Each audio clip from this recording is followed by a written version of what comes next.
오늘 주신 말씀을 가지고 사무엘 하 말씀을 이제 앞으로 나누기를 원합니다. 그래서 제목은 우리 첫 번째 시간으로 현실에 답이 되는 말씀 그리고 예수 그리스도라는 제목으로 여러분과 말씀 나누기 원합니다. 제가 강성교회 와서요 2021년 3월부터 10월까지였습니다. 코로나가 한참 기승을 부리고 있을 때에 그때 사무엘상 말씀을 가지고 여러분과 함께 나눴던 것을 제가 자료를 이제 다시 한번 뒤져보니까 나오더라고요. 그래서 그때 말씀을 나눴던 것을 보게 됩니다. 그런데 그 사무엘상 강해를 마치고 1년 6개월이 이제 지나고 나서야 이제 우리 사무엘하 말씀을 이렇게 살펴보게 되는데요. 사실 그 1년 6개월이라는 과정 안에 참 여러 가지 다양한 일들이 있었죠. 나라적으로도 그렇고 우리 교회 안에도 사실 여러 가지 다양한 일들이 있습니다. 우리 나라적으로 보자면 일단 코로나가 종식이 되었습니다. 참 얼마나 감사한지. 사실은 코로나 처음 시작할 때 뭐예요? 그때 우리 이거 금방 지나가겠지라고 생각을 했는데 이게 이렇게 2년 3년 갈지는 정말 상상도 못하지 않았습니까? 그러다 보니 우리가 2001년도에 코로나를 당면했을 때는 이게 정말 끝날까? 이게 정말 얼마나 오래 갈까? 이런 염려가 있었는데요. 1년 6개월이 지나고 나니까 이제는 많은 분들 아직도 마스크를 쓰고 계시지만 이제 그래도 실내에서도 어디서든 마스크 이제 자유롭게 벗고 다닐 수 있는 그만큼 이제 우리 코로나 상황에서는 많이 이제 노임이 되어진 것 같다라는 생각을 해보게 됩니다. 그러나 또 세계적으로도 우크라이나 전쟁도 있고요. 또 그러다 보니까 경제적인 어려움들도 있고 하는 부분들도 있지만 또 우리 교회적으로도 보면 또 다양한 일들이 있었습니다. 여러 문제 가운데 특별히 그래도 하나님의 은혜 가운데 올해 이제 우리 원로 목사님 추대 예배와 또 이제 담임 목사 위임 감사 예배 예배를 드릴 수 있지 않았습니까? 그래서 참 다사다난했던 그런 1년 6개월이 있었던 것 같아요. 그런데 제가 1년 6개월을 지나고 또 이렇게 돌이켜 보면 또 지금의 우리 상황을 돌아보면 나라적으로도 그렇고 세계적으로도 그렇고 또 우리 교회적으로도 그렇고 이런 문제들을 이제 해결했으니까 이제는 문제가 없겠지라고 생각할 수 있을까요? 그렇지 않죠. 또 다른 문제들이 참 많다라는 것을 보게 됩니다. 코로나 이후에 그 코로나 때문에 우리 불거진 여러 가지 경제적인 어려움들 또 그것에 대한 여파로 여전히 우리는 문제 가운데 놓여져 있는 그래서 그런 문제들을 하나하나 또 해결해 나가야 되는 그런 상황 가운데 놓여 있는가 하면 사실 우크라이나 전쟁도 계속해서 지금 진행되고 있는 상황 가운데 해결되지 못하고 여전히 문제들을 해결해야 하고 있고요. 또 저희 강성교회도 사실은 이렇게 이제 우리 3월에 이제 이런 일이 있었으니까 이제 다 해결되고 모든 게 다 이제 좋아졌다라고만 볼 수 없는 그런 상황 가운데 있다라는 것도 정말 저희가 잘 알 수 있습니다. 그러니까 결국 보면 제가 어떤 생각을 하게 됐냐면 이런 과정들을 제가 보면서 또 1년 6개월을 제가 한번 돌아보면서 이 말씀을 준비하면서 생각했던 게 뭐냐면 바로 이런 모습들이 우리 신앙의 현실이 아닐까라는 생각을 해보게 된 겁니다. 신앙생활의 현실. 이게 무슨 얘기냐면 여러분께서 신앙생활을 하실 때 우리가 예수 그리스도를 믿을 때 여러분 기대하신 바가 뭐세요? 뭘 기대하시면서 신앙생활 하셨습니까? 아마 대부분 많은 분들은 아마 그런 생각을 하고 신앙생활 하셨을 것 같아요. 이제 예수를 믿으면 그래 내가 이제 하나님을 만나고 그 하나님을 붙들면 이제 내가 당면한 어떤 문제들도 다 해결이 되어질 거고 그래서 문제 때마다 하나님께서 은혜 베풀어 주시고 능력 베풀어 주셔서 그래서 이제는 만사 형통의 길을 걸어갈 수 있을 거다. 아마 대부분 이런 기대와 이런 소망을 가지고 우리가 신앙생활을 하지 않나라는 생각을 해보게 됩니다. 저도 어렸을 때 신앙생활을 그렇게 시작했던 것 같아요. 문제로 시작해서 그 문제가 해결되어지면 이제 이 문제 이후로는 어떤 어려움도 없겠지라고 생각을 했지만 실상 당면한 우리의 신앙생활의 현실은 그러지 않다라는 것을 우리가 경험적으로도 너무 잘 알 수 있습니다. 사실 제가 우리 이제 지난주에요 저희 여자 제자반 제가 이제 제자 훈련하고 있는데요 여자 제자반 첫 모임을 했어요. 좀 늦게 시작하게 됐어요. 우여곡절이 있어서. 근데 이제 어쨌든 여자 제자반 첫 모임을 시작했는데요. 그때 이제 첫 모임 우리 1권 1과가 뭐냐면 간증과 신앙 고백을 나누는 시간이거든요. 그래서 이제 우리 8분이 지금 하고 있는데 저를 포함해서 9사람이 지금 하고 있는데 우리 8명, 9명 전체가 이제 서로의 신앙생활이 어땠었고 그래서 그 안에서 하나님 주신 은혜가 무엇이었고 하는 여러 은혜들 그 간증들을 저희가 나누는 시간이었습니다. 근데 그 간증 안에 정말 하나님께서 어떻게 역사하셨는지를 보면서요 우리 모두가 누구라도 할 것 없이 저만 빼고 저는 이렇게 눈물이 좀 메말랐나 봐요.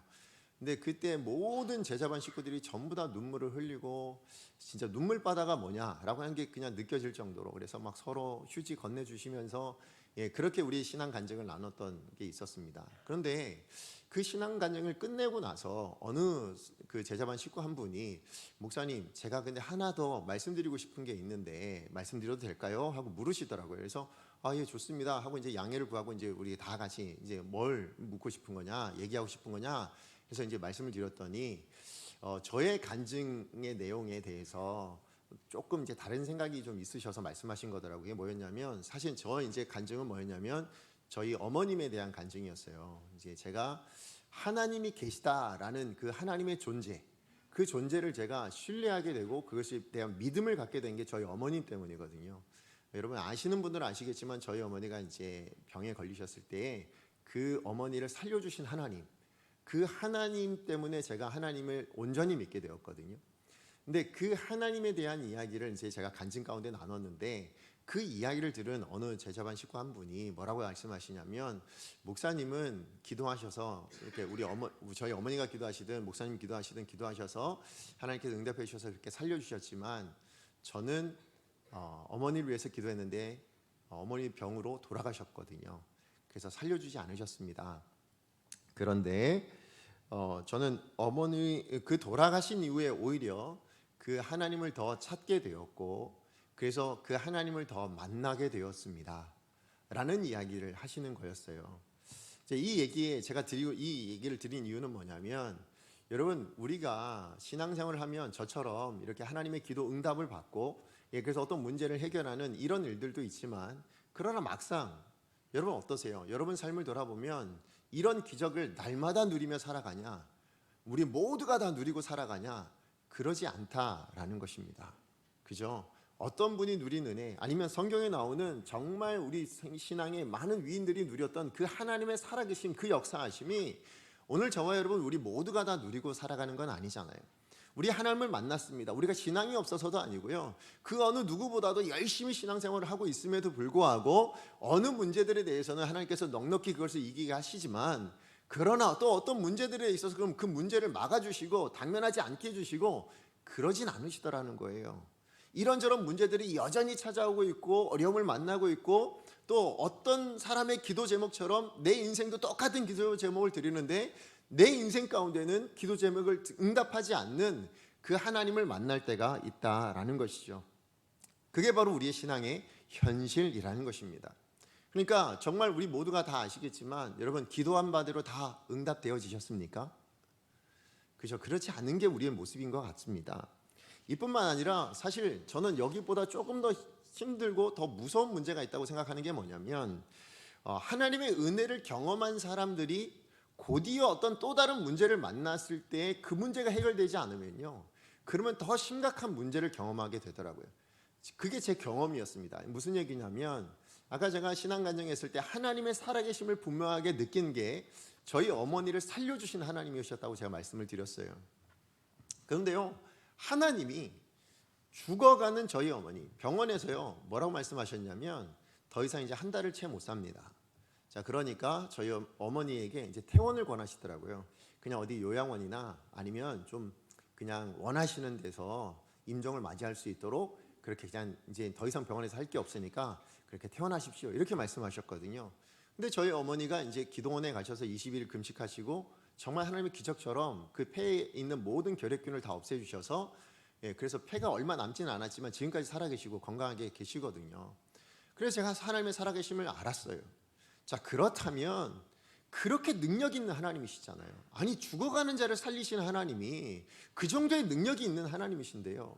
근데 문제는 뭐였냐면, 그렇게 저희 어머니가 그렇게 금식기도 마치고 돌아오신 삶의 현실, 제가 함께 지냈던 저희 가정의 현실, 그건 변하지 않더라는 겁니다. 무슨 얘기냐면, 저희 아버지께 너무 죄송하지만 그 당시에 저희 아버지는 가정을 잘 돌보지 않으셨어요. 그리고 늘 술에 이렇게 취하셔서 그렇게 살아가셨습니다. 그러다 보니까 가정 형편이 정말 어려웠어요. 이전에도 어려웠지만 그 이후에도 변함없이 어려웠습니다. 어렵고 어려워지다 결국 어디까지 왔냐? 여러분 아시는 분 아시겠지만 저는 산동네예요. 요 효성동 옆에 요 배경 아파트 뒤쪽에 그 산동네에서 천막과 합판을 해서 얼기설기 엮은 그런 집에서 제가 29살 때까지 결혼하기 전까지 살았거든요. 그러니까 정말 힘들다 그렇게 힘든 적이 없어요. 그런데요, 그 상황이 이해가 안 되는 겁니다. 왜냐하면 하나님 앞에 기도했거든요. 분명히 우리 어머니를 살려주신 하나님, 그 하나님은 살아계신 하나님이시고, 그런 능력이 있는 하나님이신데 그렇게 기도를 하는 저희 아버지를 위해서 변화하게 시켜달라고, 저희 집 이 힘든 이 가난함을 좀 해결해 달라고 그렇게 하나님 아버지 앞에 기도를 했는데 응답을 안 해주시는 거예요. 들어주시질 않는 겁니다. 아니, 하나님이 안 계신 것도 아니고 하나님이 능력이 없으신 것도 아닌데 기도를 했는데 들어주시지 않는 거예요. 그게 얼마나 난감한지 아세요? 그게 얼마나 답답한지 아세요? 그래서 제가 오히려 청소년 시간에 그래서 시절에 정말 많이 방황을 했던 이유가 거기 있습니다.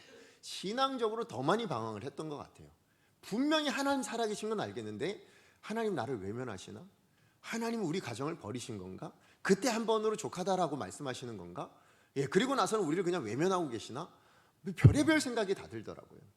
그러다 보니까 이제 좀 많이 힘들었던 시절을 보냈던 적이 있습니다.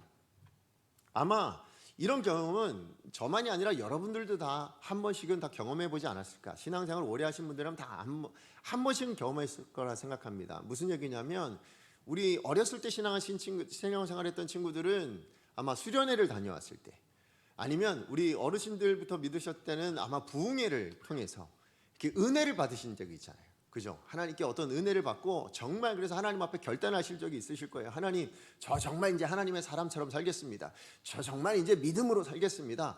저 정말 이제 신앙을 지키면서 그렇게 살아가겠습니다. 그렇게 결단을 하고 여러분의 일상으로 돌아가시죠. 그러면 일상으로 돌아가면 하나님께서 여러분의 일상을 바꿔놓으셨던가요? 그렇지 않습니다. 여러분 순회 다녀온 친구들이요, 가장 많이 하는 얘기가 뭐냐면 가정이 변하지는 않았습니다. 부모님이 그러면 이제 너 열심히 신앙생활 해봐, 이게 아니고요, 너 공부해, 지금 뭐 하는 거야, 이렇게 나온다는 거예요. 그러니까 전혀 부모님도 변하지 않고 세상도 변하지 않아요. 여러분의 직장으로 돌아가면 내가 신앙생활로 이제 신앙으로 살겠다 하면 여러분의 신앙을 반가워하며 세상이 그렇게 맞이해 주던가, 그러지 않죠.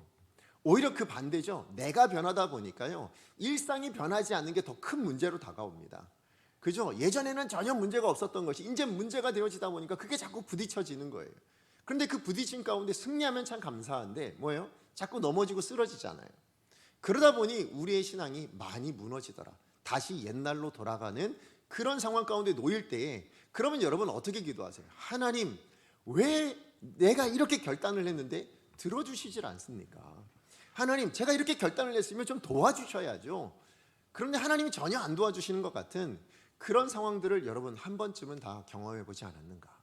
근데 사실은 그게 우리 신앙생활의 모습이라는 것입니다. 여러분 어떠세요? 다시 한번 여쭤볼게요. 여러분 기도하신 바대로 다 응답되셨어요? 여러분 그렇게 살고 계십니까? 여러분 예수 그리스도를 믿었더니 이젠 어떤 문제도 만나지 않고 늘 행복합니다, 늘 좋습니다, 그렇게 살아가셨습니까? 아마 그런 인생 아무도 없으실 거라 생각합니다. 우리 인생을 다시 한번 돌아보면 늘 경험되어지는 게 저는 뭐라고 생각하냐면, 왜 우리 인생은 하나님을 믿고 신앙을 가지고 있는데도, 그렇게 신앙으로 살겠다고 결단을 하는데도 산 넘어 산일까?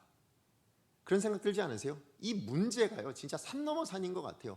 이가 하나 넘었더니 또 다른 문제가 산처럼 다가오고, 이가 하나 좀 해결했다고 생각했더니 저런 문제가 또 불거져 나오고, 그게 바로 우리의 인생인 것 같다라는 생각을 해보게 되는 거죠. 그런 의미에서 또 다른 말로 생각해 보면, 왜 하나님의 백성에게도 이런 시련들이 많이 찾아올까? 우리가 하나님의 백성이라 이야기하는데, 우리가 하나님의 자녀라고 이야기하는데 왜 우리에겐 이런 어려움들이 이렇게 곧잘 찾아올까? 이런 생각들을 한 번씩 해보지 않습니까? 사실은 모든 성경 말씀이 그렇겠지만 사무엘서는 바로 이런 우리의 현실에 대해서 답을 주는 말씀이다라는 생각을 해보게 되었습니다. 그래서 제가 1년 6개월을 보내면서 다시 사무엘하라는 말씀을 이제는 전해야 되겠다라고 생각했던 이유가 바로 여기에 있습니다. 여러분 사무엘상은요, 한나와 엘가나라는 한 가정, 문제로 시작했던 책입니다. 기억하세요? 사무엘상 1장이 그렇게 시작하고 있잖아요. 그 가정에 자녀가 없어서, 그래서 그 가정에 자녀가 있는 또 첩과 부딪힘이 일어나고 그런 문제들 가운데 하나님 앞에 기도함으로 개인적으로 기도 응답을 받습니다. 그 문제를 해결받죠. 받은 해결 문제가 뭐였어요? 하나님의 응답이 아들을 주신 거였죠. 그런데 그게 한 개인의 기도 응답으로 끝나지 않고 뭘로 넘어갑니까? 그게 이스라엘이라는 나라에 하나님의 말씀을 대언하는 선지자로 세우시는 그 이스라엘을 위한 하나님의 사람으로 아들이 태어날 수 있도록 그렇게 하나님께서 은혜를 베풀어 주신, 그래서 태어난 인물이 누구예요? 사무엘이지 않습니까? 그러면 그 문제가 이제 해결되었으니 사무엘이 이제 태어났으니 이제 행복했더라. 그럼 참 좋은데요. 또 이스라엘 안에 또 이제 문제가 일어난다라는 것이 사무엘상에 계속 얘기해 줍니다. 뭔 문제를 얘기합니까? 이제는 이스라엘 백성들이 와가지고요, 저희도 왕을 좀 세워주세요. 이렇게 이야기를 하는 거예요. 그죠? 이웃 나라를 보니까 저 왕 때문에 부국강병합니다. 정말 강대해집니다. 우리도 좀 저런 거 누릴 수 있었으면 좋겠습니다. 우리도 왕을 세워주십시오. 그런데 사실 이스라엘에는 왕이 계셨습니다. 누굽니까? 하나님이시죠. 신정국가였습니다. 하나님 왕이신 나라였습니다. 자, 그럼에도 불구하고 이스라엘 백성들은 눈에 보이는 왕을 세워주십시오 라고 구했을 때에, 그래서 사무엘이 하나님 앞에 기도합니다. 하나님 어떻게 하면 좋겠습니까? 했을 때 하나님이 정말 느닷없이 뭐라고 얘기하세요? 세워라, 그렇게 얘기를 하시는 거예요. 그래서 세워진 왕이 누구예요? 사울 왕입니다. 이렇게 또 하나의 문제가 해결되어졌습니다. 그러면 이제 해결되어졌냐? 정말 사울 왕이요, 초반에 왕이 되었을 때 어땠습니까? 정말 대단한 왕이었습니다. 다른 사람들보다 능력도 탁월했지만 무엇보다 성품이 겸손한 사람이었어요. 그러니까 이 왕이면 되겠다라고 생각을 했는데요. 그런데 어떤 문제가 생깁니까? 이 왕이 왕권을 가지면 가질수록 어떻게 돼요? 하나님과 관계가 멀어지기 시작하더라고요. 하나님과 뜻이 멀어지기 시작하고 하나님의 뜻을 거역하기 시작하더니 결국 이 왕이 어떤 왕으로 됩니까? 하나님의 뜻을 거역하는 대표적인 인생으로 끝나고 말지 않습니까? 그러니까 또 문제가 일어나기 시작한 거예요. 문제가 해결되어지면 그러면 그 문제로 끝날 줄 알았어요. 아니 사무엘 같은 이런 사람이 세워졌으면 이제 행복해야지, 이 정도의 신앙을 가진 사람이 태어났으면 그럼 이제 문제가 없어야지 라고 생각하지만 또 다른 문제가 태어나는 거죠.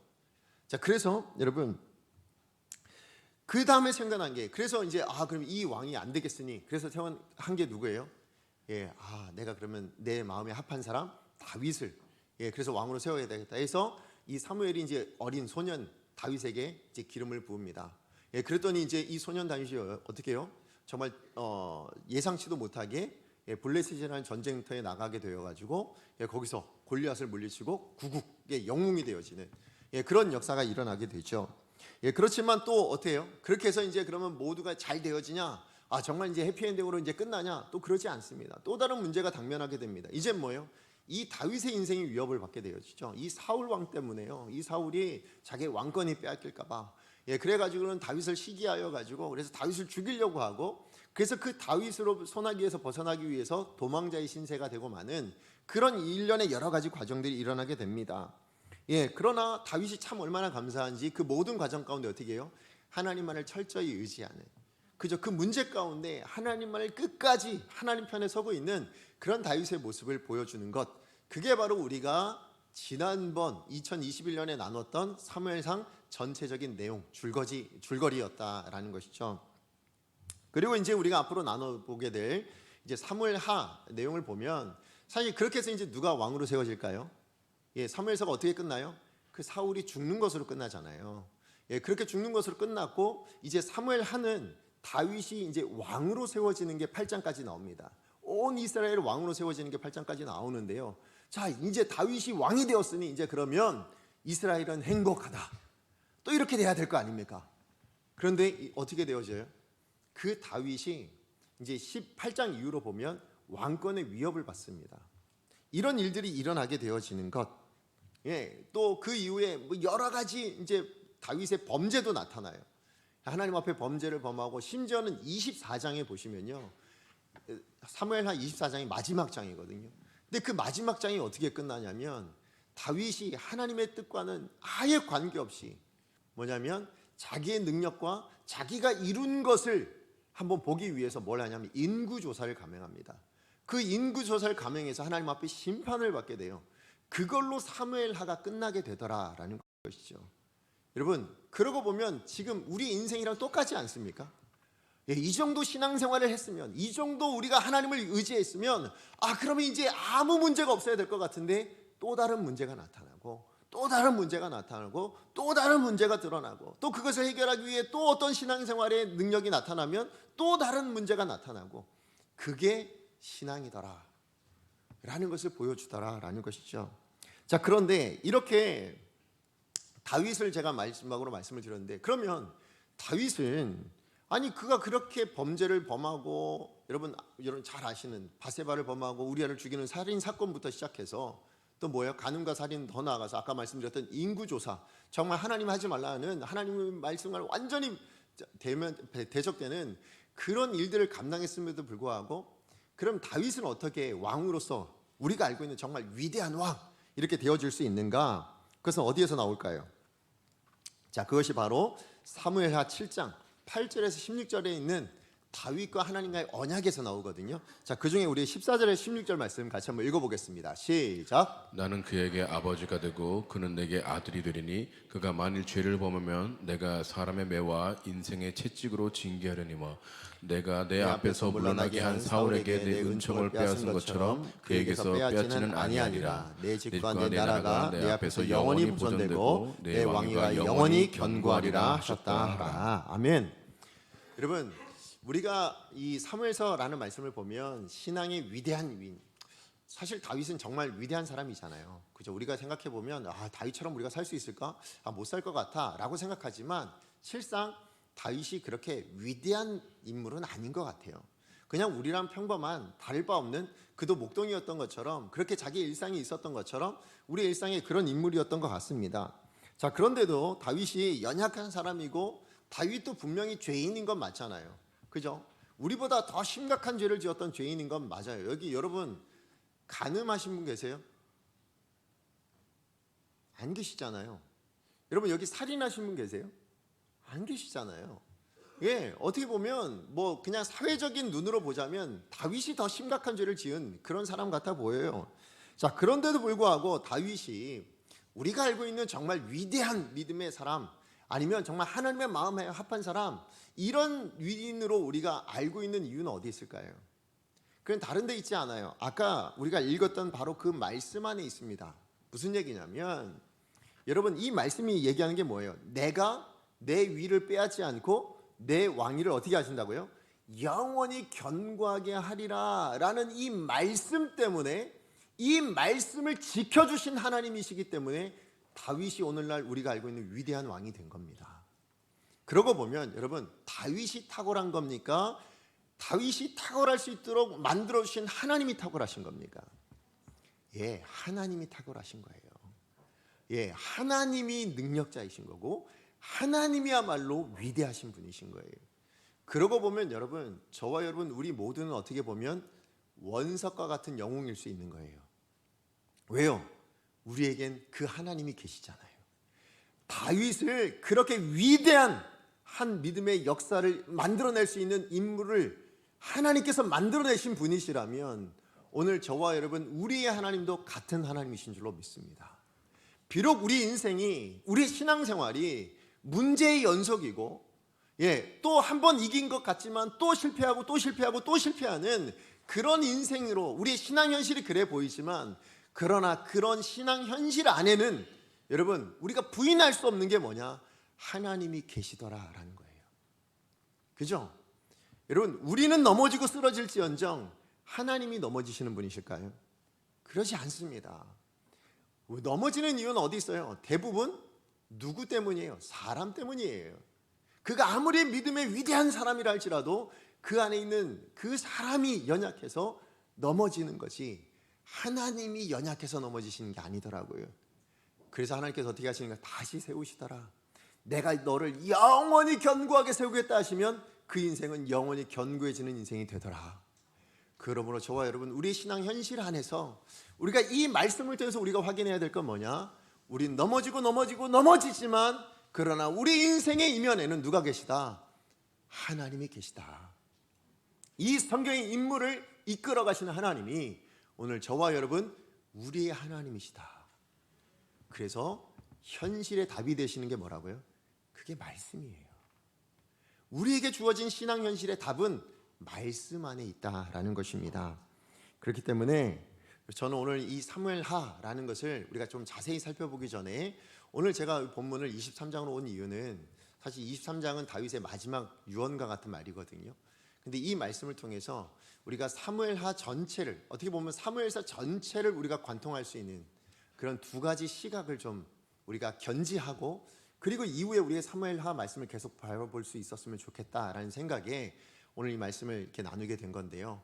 우리가 기억해야 될, 정말 우리 신앙 현실을 바라보면서 또 우리 말씀을 바라볼 때에, 우리 특별히 사무엘상 하를 바라볼 때에 우리가 견지해야 될 두 가지 시각, 믿음의 시각 두 가지를 좀 여러분과 함께 나누기를 원합니다. 자, 첫 번째입니다. 첫 번째는 뭐냐면, 하나님이 원하시는 왕의 길을 통해서 우리가 봐야 될 게 있다라는 거예요. 그게 뭐냐면 하나님이 원하시는 성도의 길을 볼 수 있어야 된다라는 겁니다.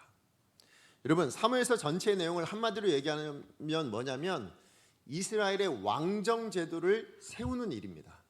그게 사무엘서 전체 내용이에요. 자, 그래서 처음 두 왕에 대한 이야기로 끝나잖아요. 그죠? 사무엘서 전체는 처음 세워진 두 왕에 대한 이야기로 끝납니다. 근데 이 두 왕의 삶이 대조적이에요. 너무나도 대조적으로 이렇게 배치해 놓고 있습니다. 그 두 인물이 누굽니까? 첫 번째 왕이었던 사울과 두 번째 왕이었던, 사실 두 번째 왕이 아니에요. 엄밀하게 이야기하면 그 안에 이 다윗이, 이제 우리가 사무엘하를 통해서 보시겠지만 이 다윗이 왕으로 세워지기 전에 사울의 아들이 왕이 됩니다. 그런데 이제 온 이스라엘의 왕은 아니고 유대인의 왕으로는, 이제 유대 지파의 왕으로는 다윗이 세워지지만 사울의 남아 있는 아들 중에 하나가 이제 이스라엘 나머지 지파의 왕으로 세워지긴 하거든요. 그러나 어쨌든 두 번째 왕이 되어진다고 얘기할 수 있는 이 다윗과의 인생의 모습이 완전히 나눠지잖아요. 이 두 대조를 통해서 하나님이 원하시는 왕의 모습이 어떤 것인가, 하나님이 원하시는 왕의 길이 무엇인가를 보여주고자 하시는 거거든요. 그래서 우리가 발견할 수 있으셔야 돼요. 하나님이 어떤 왕을 원하시고 어떤 왕의 길을 걷기를 원하시는가, 왕으로서 어떤 길을 걷기를 원하시는가, 그거를 이 사무엘서를 통해서 우리 가운데 보여주고 계십니다. 자, 아시다시피 여러분, 사무엘을 통해서 이제 하나님께서 왕 세워주는 걸 허락하셔서 처음에 세워진 왕이 누구라고요? 사울 왕이었습니다. 근데 사울 왕을 통해서 이제 앞으로 어떤 왕이 되어야 되냐라는 것에 대하여 먼저 사무엘을 통해서 이제 말씀해 주신 게 있어요. 자, 그게 사무엘상 12장 14절에서 15절까지의 말씀입니다. 우리 같이 한번 읽어봅니다. 시작. 너희가 만일 여호와를 경외하여 그를 섬기며 그의 목소리를 듣고 여호와의 명령을 거역하지 아니하며 또 너희와 너희를 다스리는 왕이 너희의 하나님 여호와를 따르면 좋겠지만은, 너희가 만일 여호와의 목소리를 듣지 아니하고 여호와의 명령을 거역하면 여호와의 손이 너희 조상들을 치신 것 같이 너희를 치실 것이라. 아멘. 여러분, 사실 이 사무엘상의 13장 지금 얘기했던 이 본문 이후에 나타난 모든 역사의 과정들은요, 이 13장에 지금 사무엘이 선언하고 있는 이 말씀의 확증을 지금 보여주고 있는 거라고 생각하시면 돼요. 자, 무슨 얘기냐? 왕이 여호와의 명령을 거역하면 어떻게 된다고요? 여호와의 손이 조상들 친 것처럼 어떻게 한다고요? 칠 것이라는 거예요. 근데 여러분, 그것을 우리가 어떻게 알 수 있나? 사울을 통해서 우리가 알 수 있죠. 사울 왕이 어땠습니까? 처음에는 그가 정말 겸손하게 정말 잘했어요. 그래서 정말 그래서 이제 왕권이 그래서 견고해질 수 있었던 거죠. 그러니까 처음부터 잘못했으면 여러분 왕권이 견고해질까요? 그러지 않겠죠. 처음에는 정말 겸손하게, 그래서 이스라엘을 구원하고 전쟁 가운데, 블레셋과의 전쟁 가운데 승리하게 하고, 그래서 정말 이런 전쟁에 승리하게 만드는 일들이 있었습니다. 또 암몬과의 전쟁에 승리를 하게 했어요. 자, 그래서 이스라엘을 견고하게 만들어 갔습니다. 자, 그런데 그의 손에 이 왕권이 쥐어지고, 그의 손에 권력이 쥐어지고, 그의 손에 명예가 쥐어지고, 그의 손에 능력이 쥐어지고 나니까 쥐어지고 그 손이 무거워지면 무거워질수록 어떻게 될까요? 하나님과 관계가 멀어지기 시작했다라는 거예요. 하나님의 뜻과는 반대로 그렇게 살다 보니까 결국 어떻게 됩니까? 그의 인생이 어떻게 끝나요? 하나님의 치심으로 끝납니다. 그래서 블레셋과의 마지막 전쟁에서 어떻게 됩니까? 그의 세 아들뿐만 아니라 본인도 치명상을 입어서 결국은 이 이방인의 손에 죽고 싶지 않아서 스스로 자결을 하는 것으로, 그래서 자살을 하는 것으로 그의 인생이 끝나는, 너무나도 비극적인 인생으로 끝나게 되는 것을 보게 됩니다. 자, 반면에 다윗은 어땠어요? 다윗은 어땠습니까? 그는 철저하게 하나님 편에 서는 사람이었잖아요. 그게 다윗의 인생의 모습입니다. 하나님의 뜻에 순종했던 왕, 그게 다윗의 모습이에요. 비록 모든 면에서 완벽하지 못했지만, 여러분, 그래서 범죄한 것도 있고 아니면 아까 인구조사 이야기도 있었지만, 그러나 그가 범죄했을지라도 그 범죄를 깨닫게 되었을 때는 어떻게 됐습니까? 하나님 편으로 돌이켜 서더라고요. 그게 뭐예요? 그게 회개라는 것입니다. 예전에는 내 편이었고 내 뜻이었고 내 마음대로였다면, 그 죄를 깨닫고 났을 때 회개하는 건 뭐냐? 다시 하나님 편으로 서는 게 회개예요. 그래서 다윗이 그런 인생을 살았다라는 것이죠. 그래서 여러분, 그런 다윗의 인생을 보시면, 그래서 하나님 앞에 철저히 순종했지만, 그러나 다윗의 인생 가운데서도 하나님께서 보여주시는 게 있어요. 뭐냐면, 여러분, 사무엘상 15장부터 8장, 사무엘하 8장까지의 내용 전체를 함축적으로 얘기하면 뭐냐면, 다윗이 왕으로 세워지는 과정입니다. 그래서 사무엘하 8장에 가시면 이제 본격적으로 다윗이 온 이스라엘의 왕으로 세워집니다. 자, 그러면 이 왕으로 세워지는 과정 가운데 그가 어떤 길을 걸었길래 그렇게 왕으로 견고히 설 수 있었는가? 어떤 길을 걸었을까요? 아까 말씀드렸던 하나님 뜻에 늘 물었어요. 하나님, 제가 이걸 이렇게 하면 될까요? 저렇게 하면 될까요? 제가 내려가야 될까요? 올라가야 될까요? 지금 전쟁을 해야 될까요? 말아야 될까요? 이걸 다 물으면서 지냈거든요. 그러니까 다윗의 왕권이 점점 하나님의 함께 하심으로 강성해지는 그런 은혜를 누리게 되었습니다. 자, 그런데 여러분, 이후에 나오는 9장부터 15장까지에 나오는 이야기를 보시면, 20장까지 거의 끝부분까지의 내용을 보면, 다윗이 이제 왕권을 빼앗길 위기에 처합니다. 왕권을 잃어버릴 위기에 처해요. 그런 위기들이 왜 오게 되었느냐? 왜 오게 되었을 것 같으세요? 더 이상 하나님 뜻을 묻지 않았기 때문인 거예요. 그래서 그가 자기의 왕권을 아들에게 아니면 다른 어떤 위협 가운데 잃어버릴 위기에 처하게 되는 문제들을 만나게 되는 것을 이제 우리가 나중에 확인하게 될 겁니다. 결국은 뭐냐면, 이 다윗도 하나님의 뜻이 아닌 자기 소견에 옳은 대로 권력을 휘두르다가 뭐예요? 모든 것을 잃을 뻔하는 그런 위험천만한 일을, 그런 대가를 치르게 되었다라는 것을 알 수 있다라는 것이죠. 그러니까 다윗이 그런 인생을 살다가 그런 결과를 겪다 보니 그가 마지막에 내놓는 유언의 내용이 뭐였느냐? 그게 아까 우리가 읽었던 본문의 내용이에요. 특별히 23장 3절 4절 말씀 다시 한번 우리 같이 한번 읽어봅니다. 시작. 이스라엘의 하나님이 말씀하시며 이스라엘의 반석이 내게 이르시기를, 사람을 공의로 다스리는 자, 하나님을 경외함으로 다스리는 자여, 그는 돋는 해의 아침빛 같고 구름 없는 아침 같고 비 내린 후에 광선으로 땅에서 우미 돋는 새풀 같으리라 하시도다. 아멘. 자, 이게 무슨 말일까요? 지금 하나님을 경외함으로 공의롭게 다스리는 왕이어야말로 뭐예요? 이스라엘을 온전하게 다스릴 수 있다. 이스라엘의 미래가 밝게 되어질 것이다. 그것을 지금 누가요? 다윗이 자기의 삶을 돌아보면서 그렇게 얘기하고 있는 거예요. 정말 이 왕권이 온전해지기 위해서는, 이 이스라엘이라는 나라가 온전해지기 위해서는 반드시 왕은 어떤 왕이어야 되느냐? 하나님을 경외하는 왕이어야 되더라. 그 경외함으로 하나님 앞에 공의롭게 다스리는 자가 되어야 되더라. 그거를 깨닫게 되어서, 그래서 마지막 유언으로서 지금 이 이야기를 전해주고 있다라는 것입니다. 그러고 보면 여러분, 왕의 자질, 가장 위대한 왕의 자질은 뭐냐? 잘 다스려야 되고 잘 통치해야 되고 뭐 여러 능력이 있어야 되고, 아니요. 가장 중요한 자질을 지금 뭐라고 얘기하고 있는 거예요? 하나님의 명령에 복종할 수 있는 왕. 그죠? 하나님의 통치하심에, 하나님의 다스리심에 그것을 받아들이는 왕. 그게 바로 진정한 왕의 자질이다. 그렇게 말씀하고 있는 거예요. 여러분, 제가 읽은 인문학 책 중에요, 지배받는 지배자라는 책이 있습니다. 그 내용은 오늘 본문의 내용이랑 전혀 상관이 없는 내용이에요. 자, 그런데 제가 왜 이 책을 인용해서 이 제목을 지금 말씀드리냐면, 오늘 하나님께서 인정하시는 온전한 왕의 길이 뭐냐라고 얘기한다면 저는 이 말이 맞다고 생각해요. 이 책의 제목이 맞다라고 생각했어요. 지배를 받는 지배자. 누구의 지배요? 하나님의 지배를 받는 지배자가 되어야 돼요. 하나님의 말씀을 순종하는 그 왕이어야말로 진정한 왕의 자질이 있는 거다.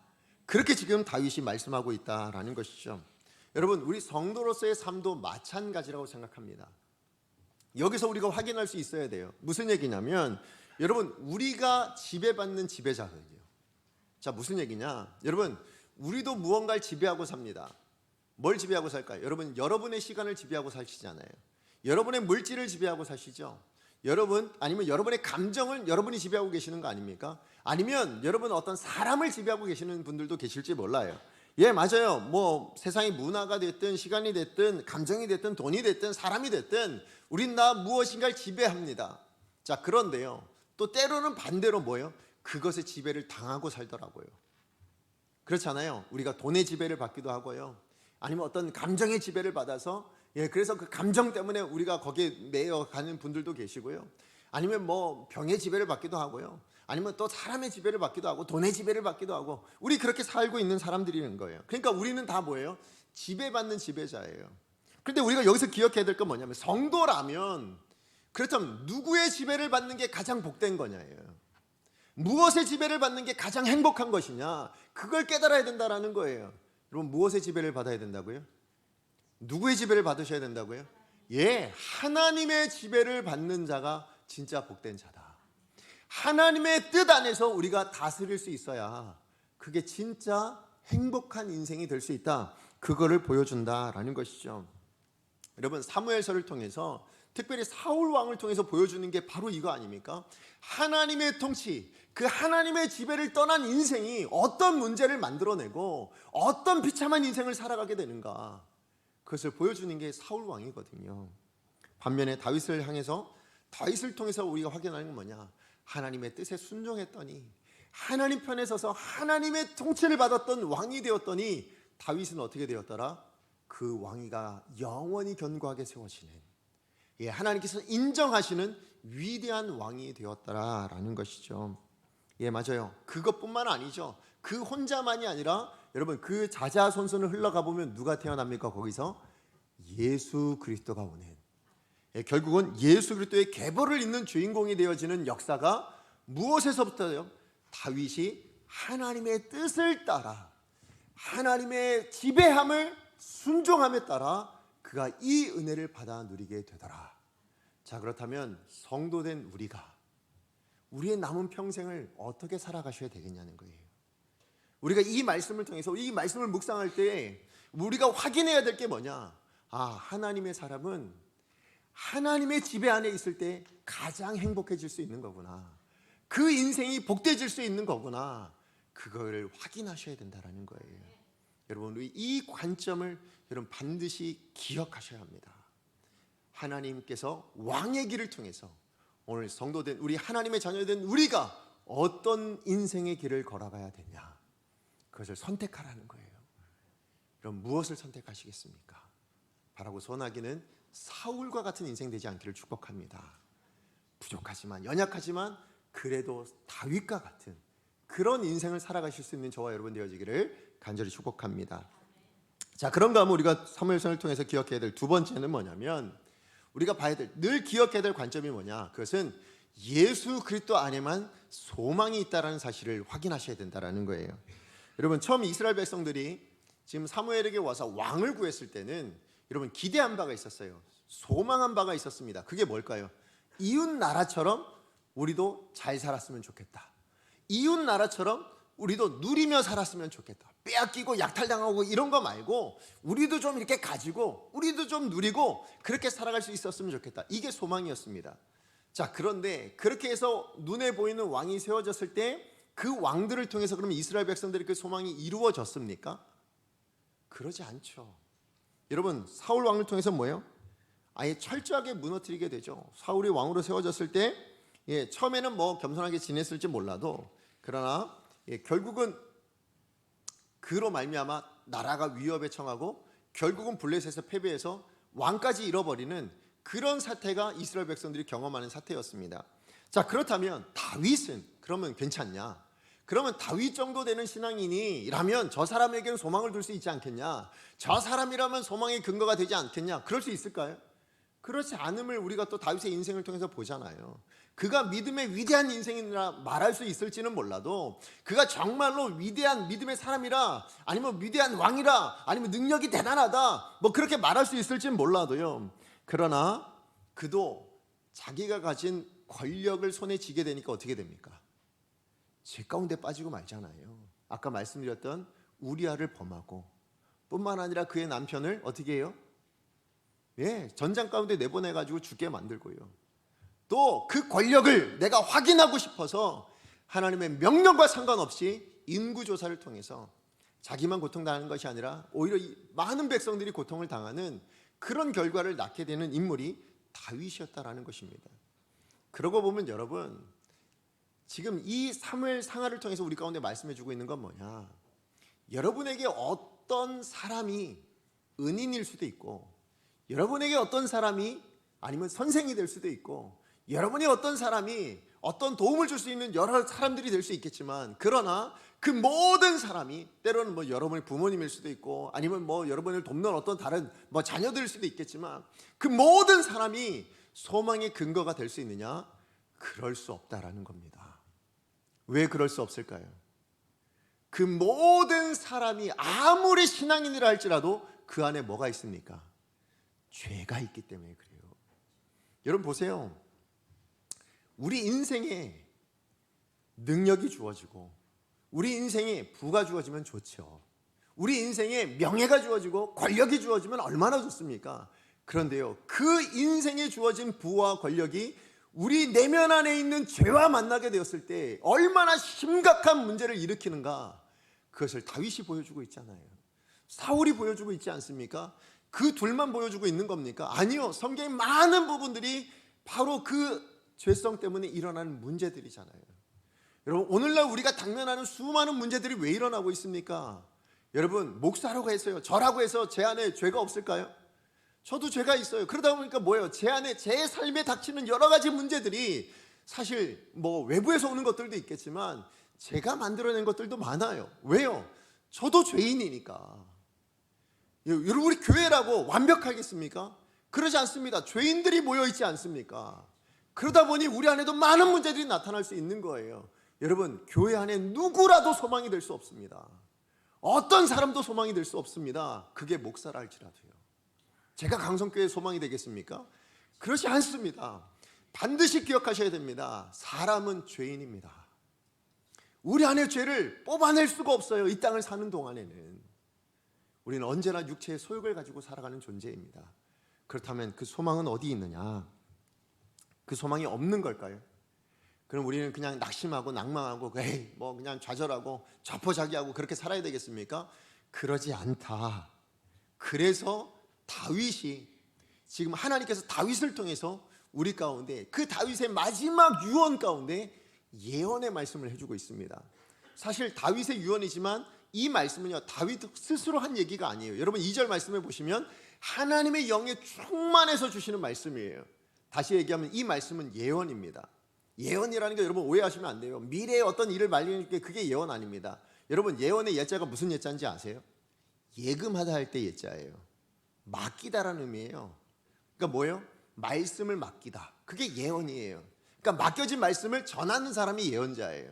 하나님의 말씀을 맡아서 전하는 사람, 그게 예언자예요. 지금 다윗이 바로 예언자입니다. 바로 그 선지자의 역할을 감당하고 있는 거예요. 자, 그 말씀이 우리가 아까 읽었던 말씀, 그 말씀인데요, 3절에 4절 다시 한번 읽어보겠습니다. 시작. 23장 3절 하나님이 4절. 말씀하시며 이스라엘의 반석이 내게 이르시기를 사람을 공의로 다스리는 자, 하나님을 경외함으로 다스리는 자여, 그는 돋는 해의 아침빛 같고 구름 없는 아침 같고 비 내린 후에 광선으로 땅에서 우물 돋는 새풀 같으니라 하시도다. 아멘. 지금 여기 나오는 이 4절 말씀의 내용이 뭐예요? 생명을 지금 연상케 하잖아요. 그죠? 새로운 생명, 움이 돋는 새풀.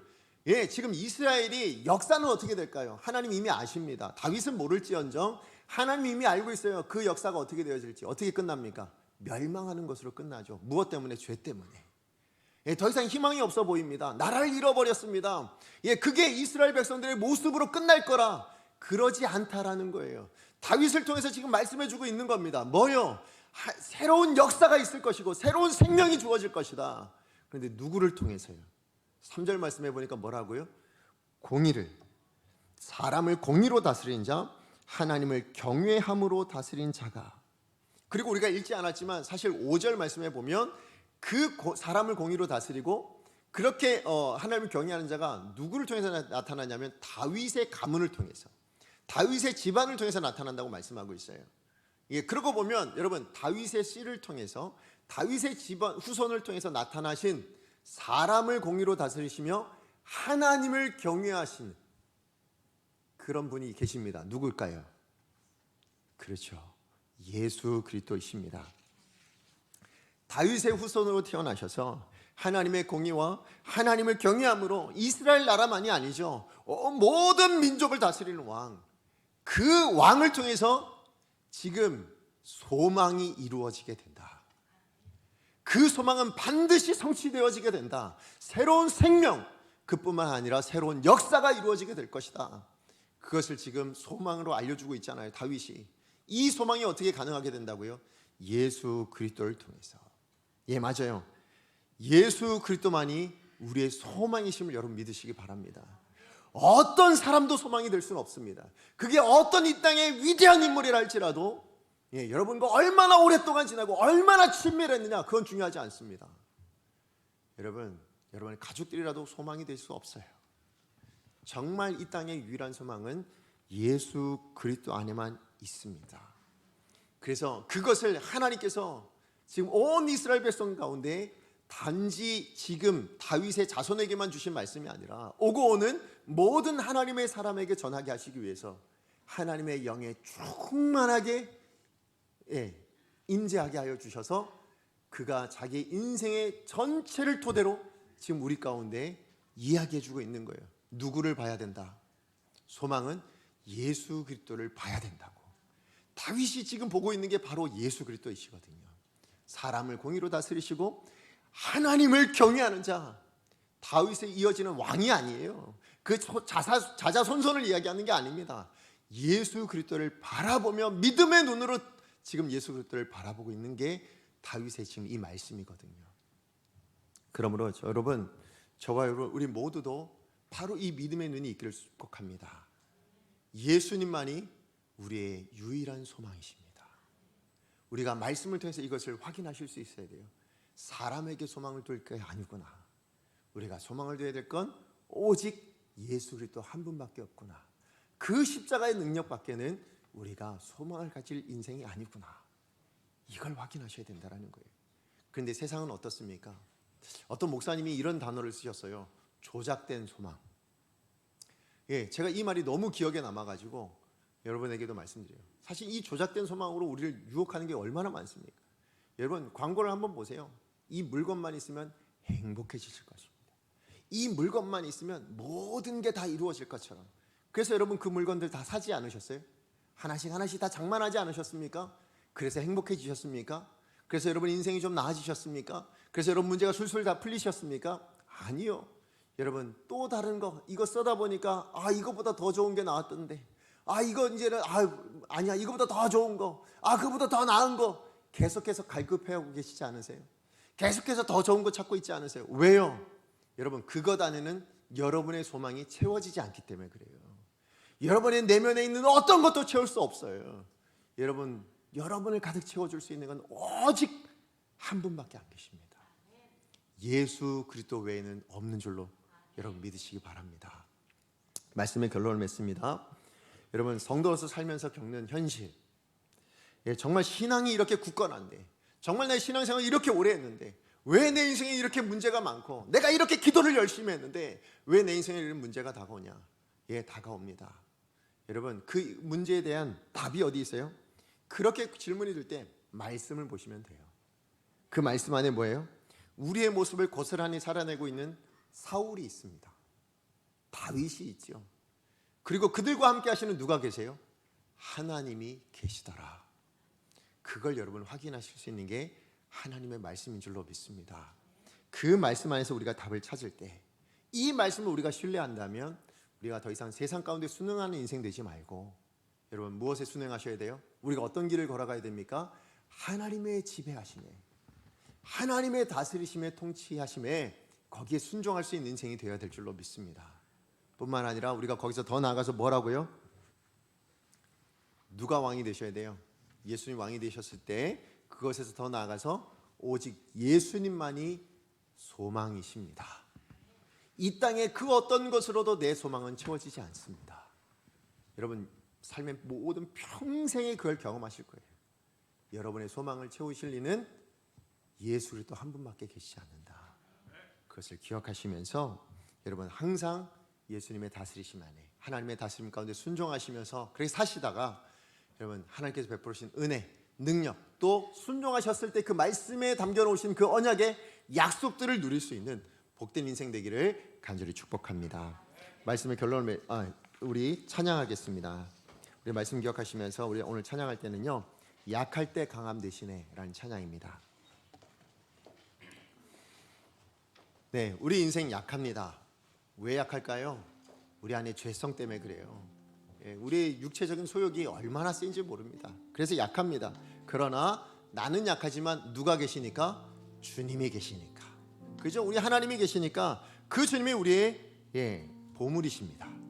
여러분 기억하셔서 그 주님 안에 있는 그 보물 놓치지 않고 살아가실 수 있는, 여러분 어떻게 하면 된다고요? 두 가지 기억하시면 되는 거예요. 내가 어떤 길을 걸어가야 될지, 내 진짜 소망이 어디에 있는지, 그것을 우리가 놓치지 않고 살아가신다면 여러분 인생 안에 반드시 주님이 보물 되시는 복된 역사가 일어나게 될 줄로 믿습니다. 우리 함께 찬양합니다. 약할 때 강함 되시네. 약할 때 강함 되시네. 나의 보배가 되신 주 나의 모든 것, 주 안에 있는 보물을 나는 포기할 수 없네. 주 나의 모든 것. 십자가 죄 사하셨네. 십자가 죄 사하셨네. 주님의 이름 찬양해. 주 나의 모든 것. 쓰러진 나를 세우고, 쓰러진 나를 세우고 나의 빈잔을 채웁니다. 나를 채우실 분은 오직 예수 그리스도밖에 없습니다. 예수 어린 양, 예수 어린 양, 그분만이 존귀한 이름입니다. 귀한 이름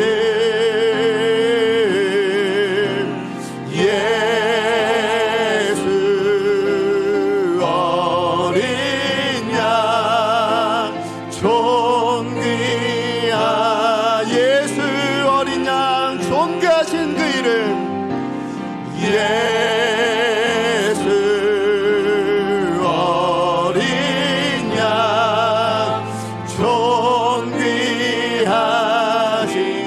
이름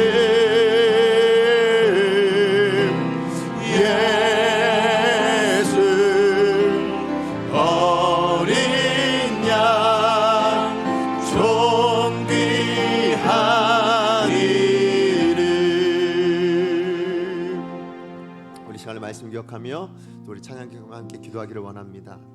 우리 삶이요, 우리 신앙이요 참 힘들죠. 신앙을 가졌음에도 불구하고 어렵고 힘듭니다. 왜 그럴까요? 사실 외부에 있는 것보다 우리 내면에 있는 게 더 커요. 우리가 연약해서입니다. 우리가 죄가 있어서 그렇습니다. 우리가 철저하게 하나님의 뜻에 순종하고 살아가는 인생이라면 아마 그 모든 문제에서 넉넉히 해결하신 하나님의 능력을 날마다 누리며 살아가실 거예요. 근데 여러분의 인생을 한번 솔직하게 뒤돌아보세요. 정말 전적으로 하나님의 뜻에 순종하며 사셨는가? 정말 전적으로 하나님 말씀 앞에 지배 아래 그렇게 살아가고 계셨는가? 아니요. 내 지배 가운데, 내 생각의 지배를 받고, 내 생각에 아니면 다른 어떤 세상 가운데 거기에 지배를 받다가 넘어지는 일들이 얼마나 많습니까? 여러분 우리 인생을 다시 한번 돌아보셔야 됩니다. 내가 어떤 길을 걸어가야 될 것인가? 그리고 내가 무엇에 소망을 두고 살아가야 될 것인가? 이 세상의 것들인가? 물질인가? 돈인가? 명예인가? 권력인가? 인기인가? 아니요. 예수만이 소망이다. 예수 외에는 우리를 채울 것이 없다. 그래서 우리가 기억하고 하나님, 저 앞으로의 남은 삶을 그렇게 살아갈 수 있게 하여 주시옵시고, 제가 말씀을 볼 때마다 그것을 확인시켜 주셔서 오직 하나님의 통치 아래 하나님만을 소망으로 삼고 살아가는 귀한 하나님의 사람 되게 하여 주시옵소서. 주여 능력을 주옵소서. 한번 주여 하나님 앞에 기도합니다. 주여 능력을 주옵소서. 사랑하는 하나님 감사합니다. 오늘 주신 말씀 기억합니다. 하나님 정말 우리 인생을 다시 한번 돌아봅니다. 하나님 신앙이 있고 하나님 또 열심도 있습니다. 하나님 그런데 왜 우리가 자꾸 넘어지고 쓰러지는가? 우리 자신을 돌아보면, 말씀을 통해서 우리 자신을 살펴보면 결국 하나님 철저하게 정말 전적으로 하나님 의지하지 못하고 하나님의 지배 가운데 있지 못하고 하나님의 통치 아래 살아가지 아니하고 하나님 내 뜻과 내 소견과 내 생각에 따라 세상의 주관을 따라 살아갔던 우리의 삶의 모습들 때문에 일어나는 수많은 문제들이 있었음을 하나님 앞에 정직하게 고백합니다. 하나님 우리의 연약함이, 때로는 우리의 악함이 하나님 우리의 삶에 많은 문제들을 일으켜냈고 하나님 그 결과들로 우리가 많은 어려움들을 겪고 있습니다. 그래서 다시 한번 이 시간에 결단합니다. 하나님의 사람으로 다시 회복되어지기를 원합니다. 하나님의 사람으로 다시 온전히 서기를 원합니다. 하나님 우리 감사의 모든 성도님들 오늘 말씀을 통해서 우리 자신을 돌아보게 하여 주셨사오니 다윗의 고백처럼 하나님 정말 하나님을 경외함으로 하나님 예수 그리스도를 소망으로 삼고 하나님 그렇게 살아갈 수 있는 복된 인생 될 수 있도록 주님 축복하여 주시옵소서. 그래서 다윗을 위대한 인물로 만들어 주셨던 것처럼 오늘 우리 감사의 모든 성도님들에게도 하나님의 그 위대한 역사와 능력을 베풀어 주시는 그것을 누리며 살아갈 수 있는 복된 인생 될 수 있도록 주님 축복하여 주시옵소서. 사랑하는 하나님 감사합니다. 오늘도 말씀을 통해서 우리 자신을 바라보고 우리 자신을 말씀의 거울 앞에 세워주셔서 감사를 드립니다. 하나님 우리의 인생에 신앙생활을 하면서도 당면한 문제들을 보며 어려운 문제들을 겪으며 하나님 왜 우리 인생이 이렇게밖에 안 되는가 하나님 앞에 나와 묻고 묻는 이것, 오히려 어쩌면 이것이 더 복된 인생인 줄로 생각합니다. 하나님 앞에 섰기 때문인 줄로 압니다. 하나님 우리 강성의 모든 성도님들 오늘도 하나님 앞에 나와 우리의 문제들을 아뢰며 하나님 앞에 왜 이런 문제가 일어났는지를 하소연합니다. 하나님 그 모든 하소연 앞에 책망하지 마시고 하나님 다윗에게 허락하셨던 그 은혜를 베풀어 주셔서 하나님 우리 강성의 모든 성도님들도 하나님 말씀 앞에 자기를 비추고 내가 걸어가야 될 길, 지금까지 잘못 걸어갔던 길이 있다면 돌이켜 다시 하나님 편으로 설 수 있는 복된 인생들이 되게 하여 주시옵소서. 뿐만 아니라 말씀의 거울을 통하여서 내가 정말 붙들어야 될 소망이 어디에 있는가 그것을 알게 하여 주시옵소서. 사람에게 소망이 있지 않습니다. 사람이 만들어낼 수 있는 것에 소망이 있지 않습니다. 오직 하나님이 주신 예수 그리스도 안에만 우리의 소망이 있음을 기억하고 우리 강성의 모든 성도님들 예수로 소망 삼을 수 있는 복된 인생들 되게 하여 주시옵소서. 그래서 다윗처럼 하나님 베푸신 그 은혜와 능력을 누리며 그래서 다윗이 위대한 인생이 되었다면 오늘 우리 강성의 모든 성도님들도 하나님의 위대하신 능력으로 말미암아 위대한 능력을 누리며 위대한 역사를 누리며 새로운 생명을 누리며 살아가는 복된 인생들 다 되게 하여 주시옵소서. 예수님의 이름으로 기도합니다. 아멘.